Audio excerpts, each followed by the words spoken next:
ते युद्धाच्या मैदानावर होते. अर्जुनाने शस्त्र खाली ठेवून दिले होते. कृष्ण म्हणत होता, अरे बाबा हे असं जमणार नाही, शस्त्र खाली ठेवून दिलं तुला तर संहार करायचा आहे, धर्माचं रक्षण करायचं. अर्जुनाने सांगितलं, भगवंता ते माझेच लोक आहेत पुढे, मी काही हे करू शकणार नाही. ईश्वरानं सांगितलं ते करावंच लागणार आहे. अर्जुनाने एक वाक्य अर्जुन बोलला कृष्णाला. अर्जुन म्हणाला की भगवंता, हे जर मी माझ्याच लोकांचा जर वध केला तर उद्या माझी अपकीर्ती होईल. उद्या माझी अपकीर्ती होईल. या समाजामध्ये मला लांछन लावण्यात येईल की यानं याच्याच घरच्या लोकांना.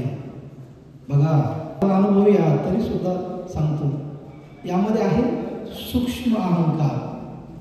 अहंकार हा एवढा माणसाचा शत्रू आहे, तो कशाचं रूप धारण करेल आणि कसा सत्यानाश करेल सांगता येत नाही.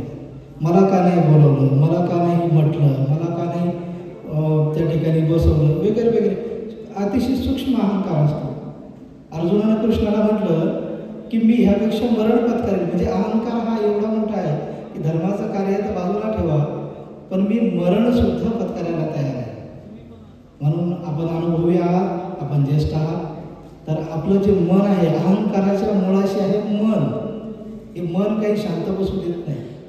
आणि बाकी सगळं फिजिकली अवेलेबल आहे. तुमचा ब्रेन, बुद्धी, तुमचे ब्रेन अवेलेबल आहे, हार्ट अवेलेबल आहे, सर्व ऑर्गन्स तुमच्या बॉडीतले अवेलेबल आहेत. पण ब्रेन हा